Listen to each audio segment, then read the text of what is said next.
హల్లెలూయా. యోహాను సువార్త 19వ అధ్యాయం 28-29 వచనాలు. అటు తర్వాత సమస్తమును అప్పటికి సమాప్తమైనదని యేసు ఎరిగి లేఖనము నెరవేరునట్లు నేను దప్పిగొనుచున్నానెను. చిరకతో నిండి ఉన్న ఒక పాత్ర అక్కడ పెట్టి ఉండెను గనుక వారు ఒక స్పంజి చిరకతో నింపి హిసోపు పుడకకు తగిలించి ఆయన నోటికి అందించిరి. ప్రార్థన. స్తోత్రం స్తోత్రం స్తోత్రం యేసయ్యా, మహోన్నతుడా, మహా గొప్ప తండ్రి, సర్వశక్తుడా, సర్వోన్నతుడా, నీకు అనేకమైన కృతజ్ఞతాస్తుతులు స్తోత్రాలు ప్రభువా. ఇప్పటి వరకు తండ్రి యేసయ్యా, ఈ శుభశుక్రవారం నాడు నాయనా యేసయ్యా, మేము నీ 7 మాటలు సిలువలో పలికిన 7 మాటలను తండ్రి ధ్యానించుకొనుచున్నాగా ప్రభువా, ఈ 5వ మాటను ప్రభువా మాకు అర్థమును తెలియజేయమని అడుగుచున్నాను తండ్రి. నీకు స్తోత్రములు ప్రభువా. అయ్యగారితోనైనా ఈ మాటకు కావలసిన వాక్యమును మాకు అందింపజేయమని అడుగుచున్నాను తండ్రి. నీకు స్తోత్రములు ప్రభువా. వినే మనసు గ్రహించే హృదయమును మాకు దయచేయమని త్వరగా రానయ్యున్న యేసుక్రీస్తు పరిశుద్ధ నామం పేరట ప్రార్థించి వేడుకొని పొంది ఉన్నాను నా తండ్రి. ఆమేన్. 5వ మాటగా మనము ధ్యానం చేయబోతున్నాము. సిలువలో యేసుక్రీస్తు ప్రభువారు 3 మాటలు మనముల గురించి మాట్లాడినట్టుగా చూడగలుగుతాం. అదే కదా, తండ్రి వీరు ఏం చేస్తున్నారో లేదా ఒక బాధ్యతను అప్పగించడం, నువ్వు నాతో కూడా ఈ 3 మాటలు మనల గురించినటువంటి విషయాలు. మిగతా 4 మాటలు కూడా సిలువలో యేసుక్రీస్తు ప్రభు పలికినటువంటి మాటలు, తనను గురించి కంత సమాప్తమైంది అన్నటువంటి విషయాలు మిగతా 4 మాటల్లో కూడా మనము చూస్తాం, నేర్చుకోగలుగుతాం. Praise the lord. ఇక్కడ యేసుక్రీస్తు ప్రభు ఆ సిలువలో 5వ మాటగా లేఖనాలు నెరవేరునట్లుగా నేను దప్పిగొనుచున్నాను. యేసుక్రీస్తు ప్రభు లక్షల కోట్ల మంది ప్రజలకు దాహం తీర్చినటువంటి యేసయ్య, మనందరి దాహం తీర్చేటటువంటి యేసయ్య, ఇశ్రాయేలు ప్రజలను కూడా దాహంతో ఉన్నప్పుడు మనందరికీ తెలిసినటువంటి విషయమే.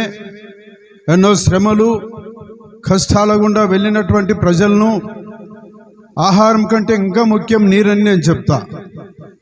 ఈ నీటి విషయంలో చాలా దప్పిక మనందరికీ తీర్చినటువంటి యేసయ్య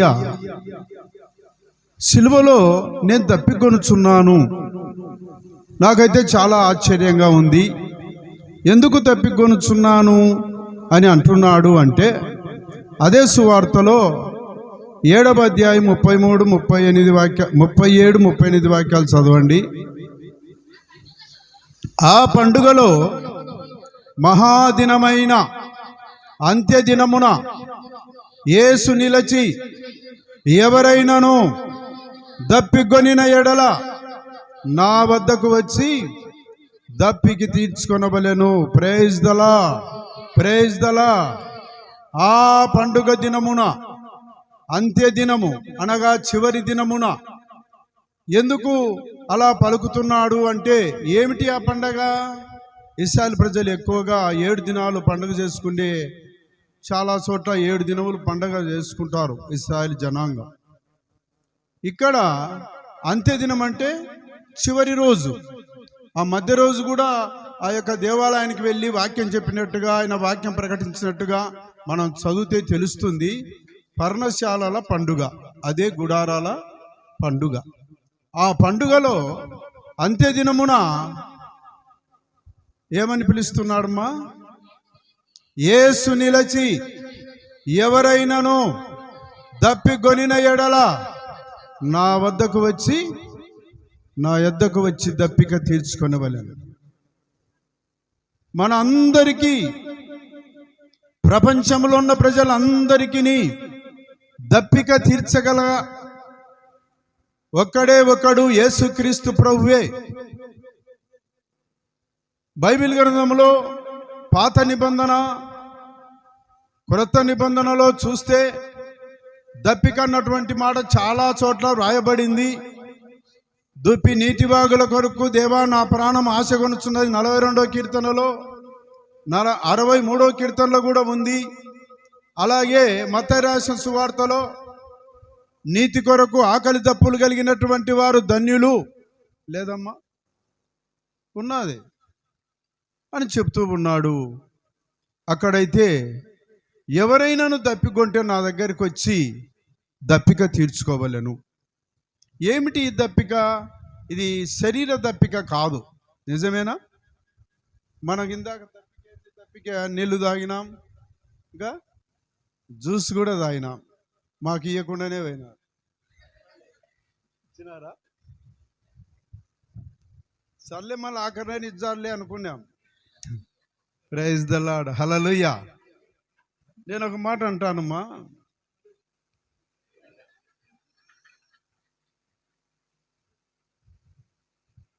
నిజమే ఎన్ని వాక్యాలు విన్నాం కదా. విన్నటువంటి వాక్యాలు యేసు ప్రభు అన్నాడు లేఖనము నెరవేరినట్లుగా. అంటే ఎక్కడో బైబిల్ గ్రంథంలో ఇంకా లేఖనాలు ఉన్నాయని అర్థం.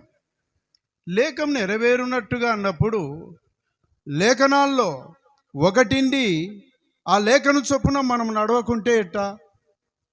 లేఖనాల్లో ఒకటింటే మనం చేసేది ఒకటి, లేఖనాల్లో ఒకటింటే లేదా సత్యం ఉంటే ఇక్కడ మనం చేసేది అసత్యం.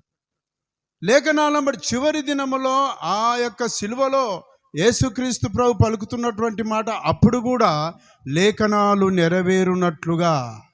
మనం ఏం లేఖనాలు జ్ఞాపకం ఉంచుకున్నారా? ఒక మాట గుర్తుకొస్తే చెప్తా. బయటికి ఏం పోదు కదా, ఏం లేదు, తప్పేం మాట్లాడ. ఒక రైతు చాలా కష్టపడి మరి సేద్యం చేసుకునేటువంటి రైతు తన ఒక ఎద్దు జబ్బు పడింది. ఇంకా సేద్యం చేసుకోవడానికి వీలు కాల. ఒకటి మాత్రం జబ్బు పడింది. వెటర్నరీ డాక్టర్ దగ్గరికి వెళ్ళాడు. అయ్యా నా ఎద్దు జబ్బు పడింది, ఏం చేయాలంటే ఏం లేదు మన ఇందాక జ్యూస్ తాగించు, అట్లా జ్యూస్ ఇచ్చినాడు. ఎద్దుకు తాగం అంటే మందు, అది అంటే సిరోపులు ఉంటుంది కదా, దాని జ్యూస్ అన్నకేమంటామ్మా? వీళ్ళు నవ్వుతున్నారు. సరే మందు సిరోప్ ఇచ్చాడు. అక్కడికి వెళ్ళి ఆ ఎద్దు నోరు తెరవడం లేదు, ఎంత కష్టపడినా కాడన్లా. మళ్ళీ వచ్చినాడు డాక్టర్ దగ్గరికి. సార్ అది ఎంత కష్టపడినా నోరు తెరవకున్నది, అసలు మాత వీలు కాడ, మాతల్లో అంటే మాతల్లో కూడా మిగకున్నది. ఇంకా ఏం చేయాలంటే నువ్వేం రైతు అయ్యా, ఎద్దుకు మందు దాపుకోలేనటువంటి వ్యక్తివి, నువ్వేం సేద్యం చేస్తావు? సరే మీ ఇంట్లో మీ ఆవిడ పొగ కొట్టం, పొగ ఊపేది, పొయ్యిలో పొగ ఊపేది గొట్టం. ఇప్పుడు పిల్లలకు తెలుదు, అప్పుడు ఊపుతున్నారు. పొయ్యి ఆరిపోతే ఆ గొట్టం తీసుకొని పైపు, ఇప్పుడు అర్థం ఏంటది, పొగం పైపు, పొగ పైపు, పొయ్యి ఆరిపోయేటప్పుడు ఊపుతున్నారు. అటువంటిది ఇందేమంటే ఉంది సార్ అన్నాడు. అటైతే నాయన ఇంత గులిగలన్నా చేసి ఇస్తాను, నువ్వేం చేస్తావంటే ఎటో ఒకటి ఇంకొక ఇద్దరిని పిలుచుకొని దాని నోరు తెరిచి దాని నోట్లో ఈ గొట్టం పెట్టి ఈ పైపు పెట్టి ఈ వారన ఈ ఉంట పెట్టి ఊదు, అది పోతుంది లోపలికి అన్నాడు. ఈయన అలాగే చేసి దాని నోట ఏదో బలవంతంగా తీసుకొచ్చి పెట్టి ఈ యొక్క ఉంట పెట్టి ఊపుదామనేసరికి అదే ఊపింది.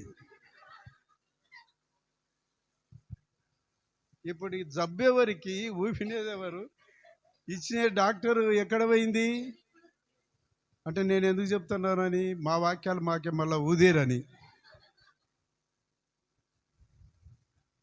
యేసుక్రీస్తు ప్రభువు ఆయన సంచరించేటువంటి దినాల్లో ఏమండి, తిరుగుతున్నటువంటి దినాల్లో వేల కొలది కాదు కోట్ల కొలది ప్రజలకు దాహం తీర్చినటువంటి వ్యక్తి యేసయ్య. అంటే వ్యక్తి అని ఎందుకు అనాల్సి వస్తుందంటే నరునిగా ఈ లోకానికి వచ్చాడు కనుక ఆ విధంగా చెప్తూ ఉంది.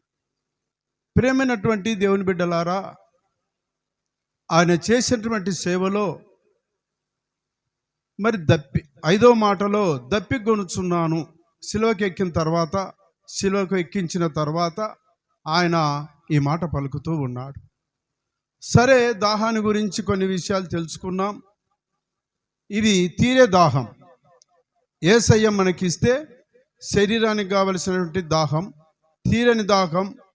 నీతి కొరకు ఆకలి దప్పులు గలవారు ధన్యులు. నిజమే, నీతి కొరకు అదొక దప్పిక. కానీ ఇంకొక దప్పిక ఉంది, అది ఎప్పటికీ తీరని దప్పిక. మీ అందరికీ తెలిసినటువంటి వాక్యమే, పరిచయమైనటువంటి వాక్యమే, అయినా నేను మీకు తెలియజేస్తూ ఉన్నాను. ధనవంతుడు లాజరు, లూకా రాసిన సువార్తలో మీరు చదవాల్సిన పనులే ఇంకా అక్కడనే చూసుకుంటుంటారు.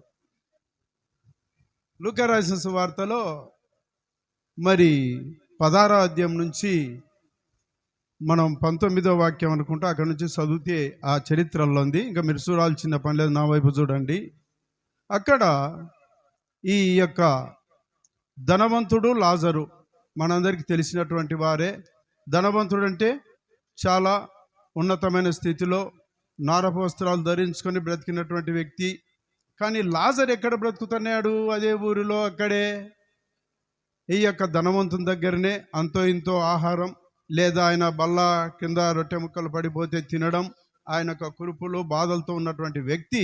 ఇద్దరు చనిపోయారు. కానీ లాజరు చనిపోయినప్పుడు ఎక్కడున్నాడు? అబ్రహాము, గట్టి చెప్పండి, ఏమనలే నేను, మీరు గట్టిగా చెప్పాలా. అబ్రహాము రొమ్మునున్నాడు. ఈయన చనిపోయి ఎక్కడున్నాడు? పాతాళానికి వెళ్ళాడు. పాతాళంలో నుంచి కళ్ళు తెరిచి చూసేసరికి లాజరు అబ్రహాం రొమ్మున కనపడుతూ ఉంటే ఈయన ఆశ్చర్యమైపోయింది. నా దగ్గర ఇక్కడ బ్రతికినటువంటి ఈ వ్యక్తి నా బల్ల కింద ఇప్పుడు తర్లకిందులు అయిపోయింది. ఆయన పైకి పోయినాడు, ఈయన పాతాళానికి పోయినాడు. ధనవంతుడు పాతాళానికి పోయినాడు, ఈయనేమో దరిద్రత స్థితిలో ఉన్నటువంటి లాజరు అబ్రహాం రొమ్మును కూర్చున్నాడు. అసలు ఆయన అంటున్నాడు, ధనవంతుడు, తండ్రి అయిన అబ్రహామా. ఎక్కడండి ఈ తండ్రి? భూమి మీద బ్రతికినప్పుడు ఎప్పుడన్నా తండ్రి అన్నట్టుగా మనం విన్నామా, గమనించినామా? లేదే. అంటే ఇప్పుడు వరుస కలుపుతున్నాడు. ఏం వరుస? తండ్రి అంటున్నాడు. అంటే అవసరం అది. ఎలా అవసరం? అర్థమైపోయింది. వేదన పడుతూ ఉన్నాడు, మంటలో కాలుతూ ఉన్నాడు, దప్పిక తీరడం లేదు. ఇప్పుడు తండ్రి అయిన అబ్రహామా. చాలా మంది చూడండి, 12 ఎప్పుడు వరే బాబు అట్ట ఇట మనం గదులుకుంటే పని చేస్తారా? చేయరు వాళ్ళు. తమ్ముడు లేదా ఇవి చెప్తే వింటారు. ఇంకా కొంతమంది అమ్మ అని చాలా విధాలుగా. ఒకసారి నేను చిన్నప్పుడే అనుకుంటా, మాకు పెద్దమ్మ అవుతుందా, అవసరం ఉంది అంటే చక్కగా ఇంటికి వచ్చి బాగా నవ్వుతా మాట్లాడతారు. అవసరం లేదనుకో 5 నెలలు కానీ మాట్లాడదు. ఇంక ఇది ఈయనకు అవసరం పడింది, ఇప్పుడు 5 నెలలైనా మాట్లాడదు. అవసరం ఉందంటే, అవసరం ఉంటే అంతెందుకు. ఇప్పుడు ఒక ఆమె అందాం, ఆమె అనింది, అక్క ఎవరక్క నిన్న మీ ఇంటికి వచ్చినారు అంటే, ఈమెంట అది మా చెల్లెలు వచ్చింది, అది లెక్క అంట. అవునా, సేమ్ నీ మాదిరేందే అని వచ్చేప్పుడు కొంచెం చక్కెర పెట్టక్క. ఇది అవసరం. అంటే వీళ్ళు ధనవంతుని దగ్గర నేర్చుకున్నారో ఏమో తెలుసు మనకు. ఇప్పుడు తండ్రి అయినా అబ్రహామా అని వరుస కలుపుతున్నావే. భూమి మీద బ్రతికినేటువంటి దినాలలో నీవు ఏనాడైనా దేవుని మందిరమని, లేదా దేవుని సన్నిధని, దేవుని దైవజనులు వాక్యాలు చెప్తున్నాడని వాళ్ళు అంతేలేనట్టు రీతిగా, లేదు వాళ్ళని అంతే చెప్పుకుంటూ ఉంటారులే, నాకేమి తినుము తాగుము సుఖించుమన్నటువంటిది ఈ లోకంలో. ఇంకా ఈ తరం కాదు, వచ్చే తరం కూడా నేను ఉన్నంత సంపాదించినాను. కానీ ఇక్కడ నాకేమని బ్రతికినాడు. అక్కడ పోయి ఆడేమంటున్నాడు, నాకు నా నాలుక చల్లార్చడానికి లాజర్ను ఏలు కొన ముంచి నాలుక మీద ఆయన నీరు విడిస్తే అప్పుడు నాలుక చల్లారుతుందంట. బాగా దప్పికైనటువంటి వ్యక్తి ఈ లాజరు అంత దూరం నుంచి ఇటుకు వచ్చి ఒక ఏలు ముంచితే దప్పిక తీరుతుందా? తీరదు. అంతే, అది తీరని పాతాళం. పాతాళంలో మరణమే కాపలు ఉంటుందంట. జాగ్రత్త, మనం ఎవరు పాతాళానికి వెళ్ళకూడదని. ఆ పాతాళంలో నాకు దప్పిక అని చెప్పి ఆ దప్పిక అలాగ ఉండవలసిందే. వాటికి అంటాడు, అక్కడ ఏమన్నా రూల్స్ కనుక్కున్నాడో ఏమో వాటికి పోతానే. లేకపోతే తండ్రి అబ్రహాం ఒక బాటిల్ నీళ్ళు పంపి అనలే, లేకపోతే ఒక గ్లాస్ అన్న పంపి అనలే. ఏలుకొన అంటే ఇప్పుడు ట్రాఫిక్ రూల్స్ మనకు అర్థమవుతాయి కదా. ఓ ఈ రూల్స్ ఎట్లా ఉన్నాయి, ఈ మందిరం కాటికి వచ్చి నేను గమనించుతా ఎట్లా ఉన్నారు మన పిల్లలు ఏ విధంగా అట్లా గమనించినట్టుంది. ఊరికి ఏలు ముంచి పంపేమంటున్నాడు. అయ్యే పనేనా? ఇక్కడ మన వాళ్ళు ఏమన్నా అది అంటే ఒకవేళ సాయం చేస్తారేమో, కానీ అలా అబ్రహాం అయితే ఒప్పుకోలే. ఇంకా కాదు నాయన అయిపోయింది అంటే ఇక్కడి వాళ్ళు అక్కడ, అక్కడి వాళ్ళు ఇక్కడ రానికి లేదు, అటైతే నాకు ఇంకా 5 మంది సోదరులు ఉండాలని చెప్పినప్పుడు అబ్రహాం ఆ విధంగా అంటాడు, ఇంకా రాలేరు అంటే ఇక్కడ ఎవరన్నా చనిపోయినటువంటి వ్యక్తి వెళ్ళి చెప్తే అర్థమవుతుంది కదా అంటాడు. కాదు కాదు అక్కడ ఉండారు దైవజనులు, ఇదో ఈయన ఒక దైవజనుడు ఇట్టోళ్ళు ఉండారు, వాళ్ళు చెప్తే చాలు మీరు ఈ పాతాల నుంచి తప్పించబడతారు అని చెప్తారు. ఆ దాహము తీరనటువంటి దాహం తీరేదేనా? మరి అబ్రహాంకు లాజర్కు అక్కడ దాహం లేదే, ఉందా? అక్కడ దాహం లేదు. ఎందుకు? ఆకలి దప్పులు ఉండవు అక్కడ, ఆకలి దప్పులు ఉండవు. భూమి మీద నివసిస్తున్నటువంటి మనకే ఈ ఆకలి దప్పిక. ఈయన అంటున్నాడు, ఇదిగో లాజర్ అంటున్నాడు, అబ్రహాం అంటున్నాడు, అక్కడి వాళ్ళు ఇక్కడికి, ఇక్కడి వాళ్ళు అక్కడికి వీల్లేదు కనుక ఇంకా మీరు అలాగుండాల్సిందే అని చెప్పాడు. ఇది తీరనటువంటి దాహం. ఈ దాహం గుర్తుపెట్టుకోర్రి, మనందరము ఎవరైనా పర్వాలేదు తీరని దాహానికి వెళ్ళకూడదు అని. ఒకవేళ ప్రభువుని నమ్ముకోకుంటే గిన ఈ తీరని దాహానికి వెళ్ళాల్సినటువంటి పరిస్థితి అవుతుంది. అక్కడ ఎప్పుడు దాహం తీరదు. తీరేటటువంటి దాహము ఇందాక చెప్పాము. ఇంకోటి కూడా సమరయ స్త్రీ గురించి నేను ఒక విషయం మీకు తెలియజేస్తాను. 4వ అధ్యాయము 4 చదవండి, లేకపోతే నేనే చెప్తా. చదవండిలే ఒకసారి చదివిద్దానా.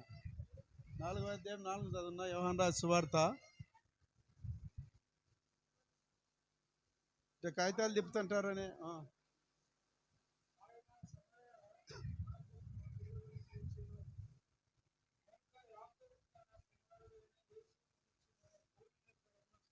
ఇంకోసార్లేనా?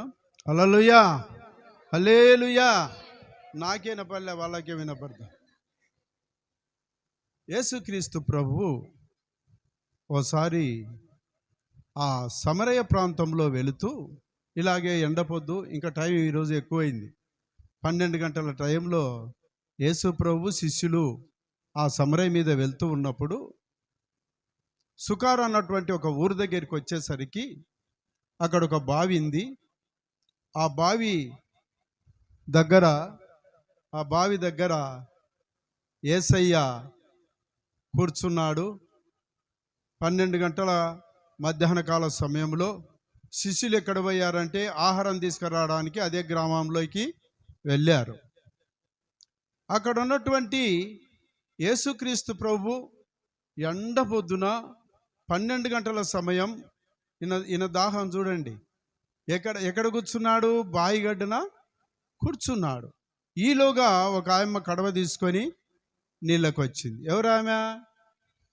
అందరికీ తెలుసులే, సమరయ స్త్రీ. ఈ సమరయ స్త్రీ వచ్చి సమరయ స్త్రీ వచ్చిన వెంటనే యేసు ప్రభు ఏమన్నాడంటే, అమ్మ నాకు దాహంనకి ఇచ్చావా అంటే ఈమెమనింది? వీళ్ళు చెప్తారేమో చూద్దాం అనుకుంటే లేదే. చాలమ్మా, యూదుడవైన నీవు, సమరయులమైన మేము, మీకు మాకు సాంగత్యం లేదు, మీకు మాకు పొత్తెక్కడిది. ఎలాగనుకుంది? నేను యూదుడని ఎలాగనుకుంది? ఒక్క మాటలోనే. ఎవరు చెప్పారు? నేను చెప్పాను. ప్రార్థన చేసుకున్నాను. ఇదే చేస్తారేమ్మా, చెప్పారు. నువ్వెందుకు చెప్పని కదా ఉండేదంటారా?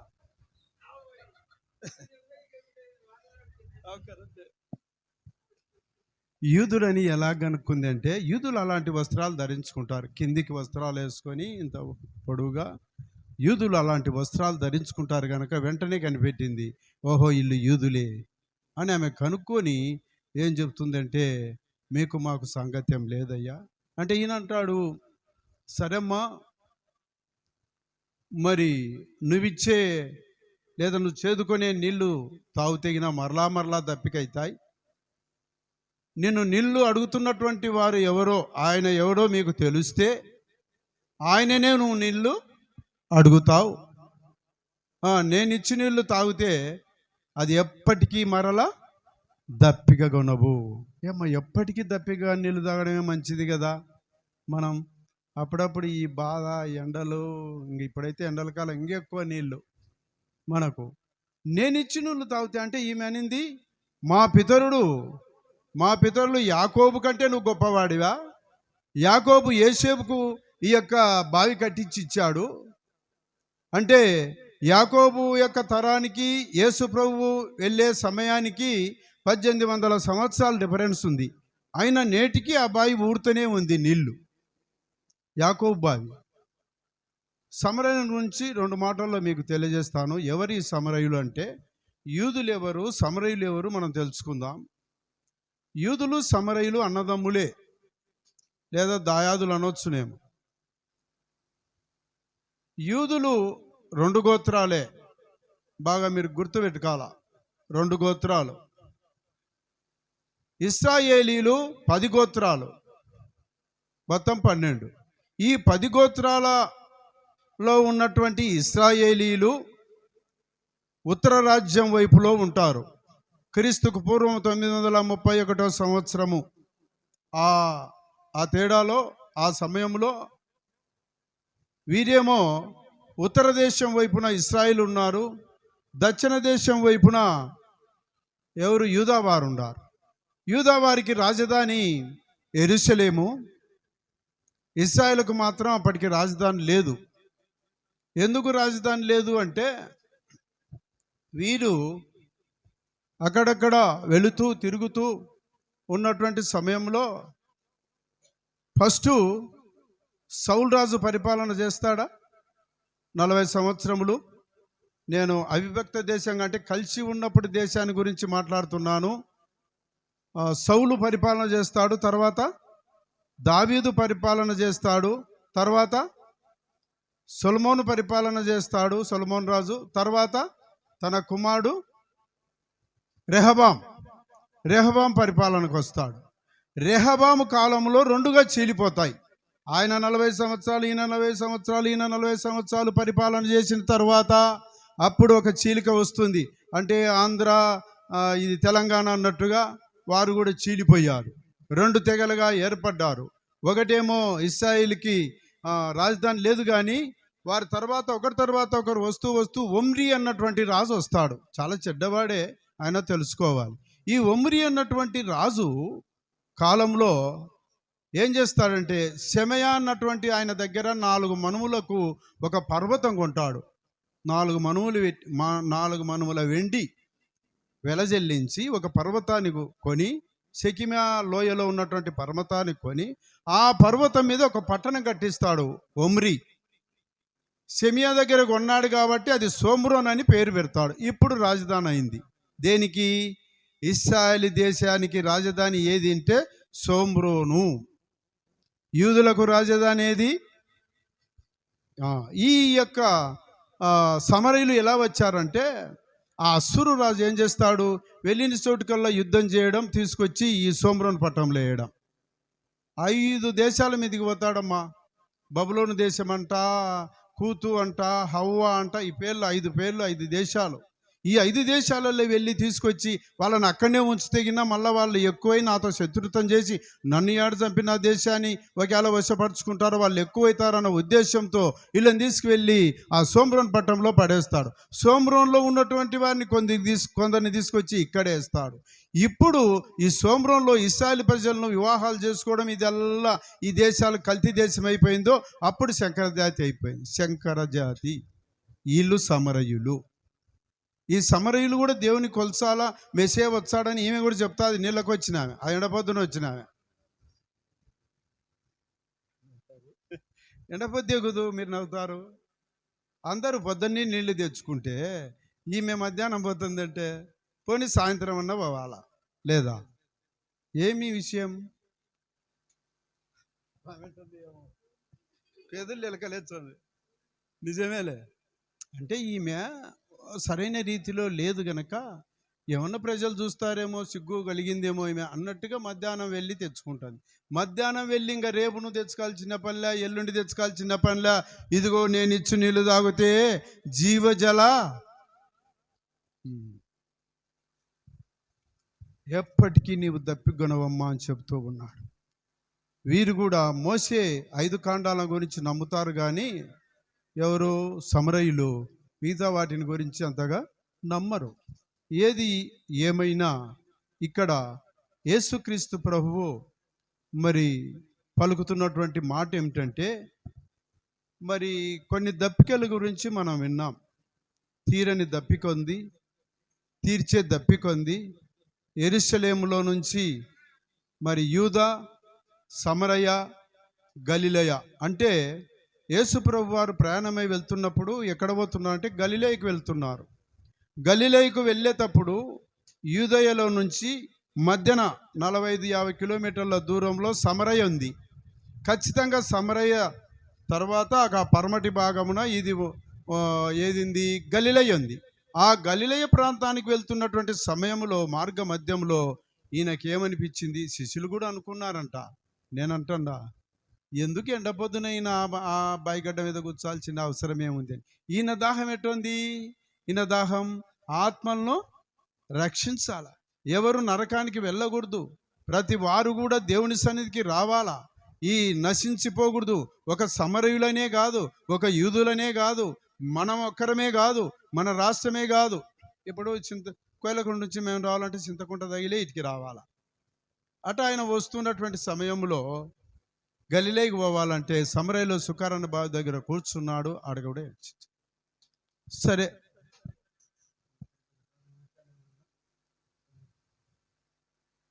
సరే ఆ ప్రాంతంలో వస్తూ ఉన్నప్పుడు ఆ రోజు గురువారం అనుకుంటా, గురువారము రాత్రి అందరూ భోంచేసి ఎవరు యేసు ప్రభు తమ శిష్యులు ఆ విధంగా ప్రార్థన చేద్దామని గెత్సమనే తోటలోకి వెళ్ళారు.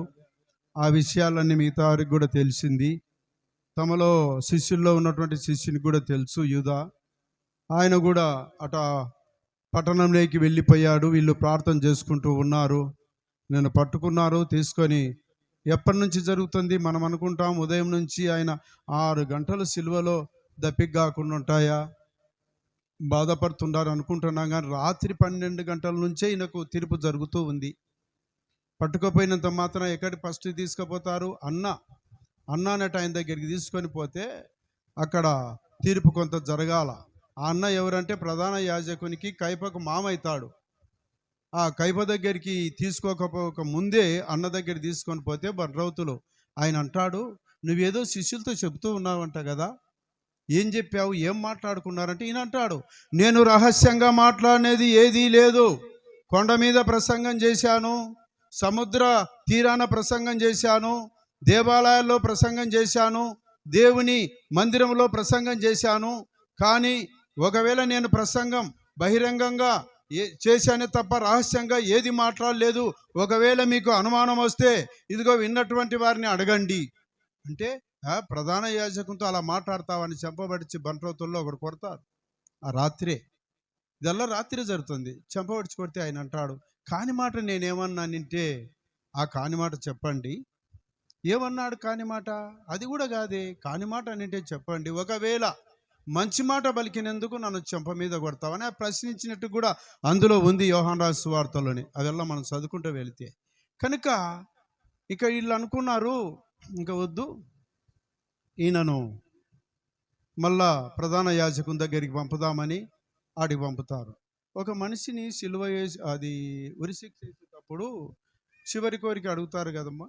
అంతకు ముందు రోజు కౌన్సిలింగ్ జరుగుతుందంట. రేపు ఉదయం సిలువ వేస్తామనగా ఇలా కౌన్సిలింగ్ ఇస్తారు. ఆ కౌన్సిలింగ్ ఎలా ఉంటుందో మనం వారికి ఏమేం చెప్తారో భయపడకుంటారో తెలియదు. ఈయనకు కూడా అలాంటి కౌన్సిలింగ్ జరుగుతుంది. రేపు సిలువకి ఎక్కియాలంటే ఇక్కడ కౌన్సిలింగ్ జరుగుతుంది. ఏమి ఇక్కడే దాని ఏమంటారంటే మత్తును, ఆ దినాల్లో మెస్తినియాన్ మత్తు ఇచ్చేటోళ్ళు. మత్తు ఇస్తేగిన మనం కొట్టుకో ఏమన్నా చేయి కొయ్యి ఆయనకు ఏ స్పర్శ ఉండదు. ఆ మత్తు ఇచ్చి ఆ రాత్రి మత్తు ఇచ్చేటోళ్ళు. మనం ఒక ఆపరేషన్ చేయాలంటే మత్తు ఇంజెక్షన్ చేస్తున్నారు కదా. అలా ఆయనకి ఇవ్వాలంటే ఆయన చూసి బోలములు కలిపినట్టు ద్రాక్షారసం చూసి ఏం తీసుకోడు, ఆయన వద్దంటాడు. ఎందుకు వద్దంటాడంటే, ఇదిగో ఈ శిక్ష లేదా ఈ బాధలు, ఈ కష్టాలు నేను అనుభవించాల్సిందే.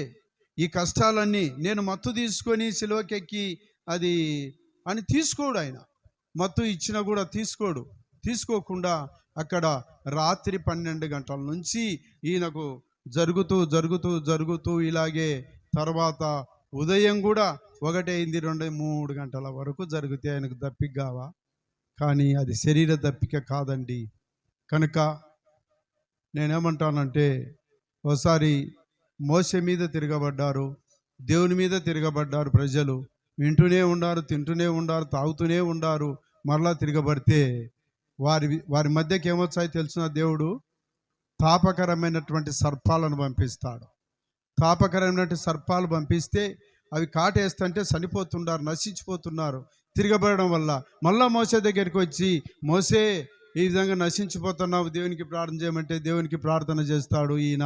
అయ్యా క్షమించు అని చేస్తే, మోసే ఇదిగో నువ్వు ఒక ఇత్తడి సర్పమును చేసి ఎక్కడ పెట్టాలంట?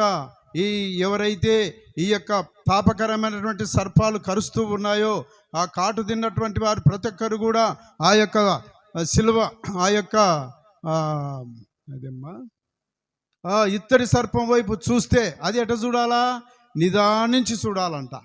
నిదానించి చూస్తే వారు బ్రతుకుతారు అని చెప్పి ఒక స్తంభం మీద నిల్చుండబెడితే ఈ యొక్క సర్పాలు కరిచినటువంటి వారందరూ దాని వైపు చూస్తూ బ్రతికిపోతూ ఉంటారు. అలాగే మరి యేసుక్రీస్తు ప్రభువు సిలువలేకి ఎందుకు ఎత్తబడ్డాడు అంటే, నశించుచున్న వారందరి కొరకు మనం బ్రతకాలంటే, ప్రపంచంలో ఎవరు నశించిపోకూడదంటే, మరి యోహాను రాసిన సువార్త 3వ అధ్యాయం 14 ఇప్పుడు చదవండి, గట్టిగా చదవాలా, చదవండి అమ్మా. అరణ్యములో మోసే సర్పమును ఎలాగూ ఎత్తెనో అలాగే విశ్వసించు ప్రతివాడు నశింపక ఆయన ద్వారా నిత్య జీవం పొందునట్లు మనుష్య కుమారుడు ఎత్తబడబలెను. హల్లెలూయా. ఎక్కడ ఎత్తబడాలి? ఇప్పుడు సిలువలో ఎత్తబడ్డాడు. ఆ కింది వచనాలకు వచ్చే, దేవుడు ఎంతో లోకమును ప్రేమించే ఆయన ఇక్కడ మనకు ఏం చేయాలంట? జీవజల నదులు ఆయన పుట్టించగలడు. మన హృదయంలో జీవజలం ఇవ్వగలడు. మన దప్పిక తీర్చడం కోసమే ఆయన దప్పిక అన్నాడు. కానీ ఇప్పుడు ఆడ నీళ్ళు అడగనికి దప్పిక అని అడిగాడు కానీ సమరయ స్త్రీతో, కానీ సమరయ స్త్రీ దాహం తీర్చాడు యేసు ప్రభు. ఇక్కడ ఎప్పుడైతే దప్పిక అడుగుతున్నాడు, కానీ మన దప్పిక తీర్చడానికే యేసయ్య సిలువకెక్కి, ఇదిగో ఆ నిల్చున్నటువంటి సిలువలో వేలాడుతున్నటువంటి మనుష్య కుమారుడు ఎప్పుడైతే పైకి ఎత్తబడతాడో, నిదానించి ఈ యొక్క సాతాను యొక్క కాటుకు బలి అవుతారో, సాతాను శక్తులతో పీడింపబడుతున్నారో వారందరూ ఆ సిలువ వైపు చూస్తే వారు బ్రతుకుతారు. మోసే ఈ విధంగా అని చెప్పి నిల్చుండబెట్టమని ఆ యొక్క ఇశ్రాయేలు ప్రజలకు తెలియజేసినట్టుగా ఈ యోహాను రాసిన సువార్తలో చదువుతూ ఉన్నాము. మనిషి కుమారుడు సిలువకి ఎత్తబడ్డాడు. ఆ సిలువలో ఏలాడుతున్నటువంటి యేసయ్య, ఇందాక ఆమెనింది, సిలువలో వేలాడే ప్రతి మనిషి శాపగ్రస్తుడు. మన పాపాలల్లా, మన శాపాలల్లా ఆయన మీదికి పడేసరికి దేవుడు కూడా చేయి ఇడిచిపెట్టినాడు. ఆ యేసు ప్రభు, ఆ దేవుడు ఆయనను కుమారుని చేయి వదిలితే కుమారుడు మన చేయి పట్టుకున్నాడు. అర్థమైందమ్మా? కుమారుడు మన చేయి పట్టుకున్నాడు. అందుకే ఆయన అంటున్నాడు, ఇదిగో ఆయన వైపు చూడాలి అని. చివరిగా ఒక మాట చదివించి నేను ముగిస్తానండి. చదవండి, ప్రకటన గ్రంథము 21వ అధ్యాయము 6వ వాక్యం.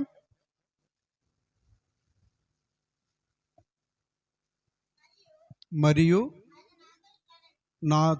ఆయన నాతో ఇట్లా, నేను సమాప్తమైనవి నేనే, అల్పాయు ఓమేగాయు, అనగా ఆదియు అంతమునై ఉన్నాను. దప్పిగొనువానికి జీవజలముల బుగ్గలోని జలమును నేను మీకు ఉచితముగా అనుగ్రహించను. హల్లెలూయా, ప్రైజ్ ద లార్డ్. మనం ఏమన్నా రక్షణ ఏమన్నా ఇచ్చి తీసుకున్నామమ్మా? ఏమి లేదు, ఎక్కడ దొరకదు, ఇక్కడే నేను కూడా రక్షణ పొందడానికి ఇంకా సమయం లేదు. మరి దేవుడు ఎప్పుడైనా సమయం ఇస్తే నేను ఎలాగో రక్షణ పొందానో మీకు చెప్తాను. రక్షణ అన్నటువంటిది ఉచితంగా మీకు ఇస్తాను. ఇప్పటికైనా చివరికైనా లేఖనాల చొప్పున నేను మరణిస్తున్నాను అని యేసయ్య చెప్పాడు. లేఖనాల్లో ఏమున్నాయో మనం కూడా లేఖనానుసారంగా లేఖనాలను బట్టి గ్రంథంలో చదువుతాం, వింటాం, ఆచరించాం కదా. ఆచరిస్తే మంచిదే, ఉండాలి ఆచరించేటోళ్ళు కూడా. వాక్యం చెలివిస్తుంది అంటే ఆయన దగ్గరికి వస్తే ఎప్పటికీ మీకు తీరని దప్పిక, అక్కడ ఆకలి ఉండదు, దప్పిక ఉండదు. కనాను దేశానికి వెళ్ళేటటువంటి ప్రజలు, ఎక్కడ కనాను దేశానికి తీసుకుపోయే ప్రజలు, వారికంటే మీకు ఇంకా శ్రేష్టమైనది ఇస్తా అంటున్నాడు. వారికంటే ఏది ఇక్కడ ఆకలి ఉండదు, దప్పిక ఉండదు, సూర్యుడు ఉండదు, చంద్రుడు ఉండదు. ఎటుంటుంది? దేవుని వెలుగు ఉంటుంది. ఆ యొక్క రాజ్యాన్ని ఇస్తుంటున్నాడు. కనాను దేశంలో కూడా మళ్ళీ కొన్ని ఉండొచ్చు, కష్టాలు ఉండొచ్చు. వాళ్ళకి చెప్పినాడు పాలు తేనెలు ప్రవహించు దేశం అని. మనం పోయే దేశం మాత్రం అటువంటి దేశం కాదు. ఉన్నతమైనటువంటి పరిశుద్ధమైనటువంటి దేవుని యొక్క రాజ్యానికి వెళ్ళాలి అంటే మనము లేఖనానుసారంగా ఆయన నేను దప్పికొనుచున్నాను అన్నాడు. ఆయన దప్పిక తీర్చేవారుగా ఉండాలి. కానీ మనము ఎప్పుడు దప్పిక కొని ఉన్నామంటే సరిపోదు. ఆ దప్పిక శాశ్వత కాలం తీర్చబడాలంటే ఎవ్వరము పాతాళానికి వెళ్ళకుండా ఆ పరలోకానికి వెళ్ళాలన్నటువంటి ఆలోచనతోనే ఆయన ఈ సిలువలో పలికినటువంటి 5వ మాట. మరి దేవుడి మాటలు దీవించునుగాక. సమయం ఇచ్చిన దైవజన్ కూడా నా వందనాలు. Praise the lord.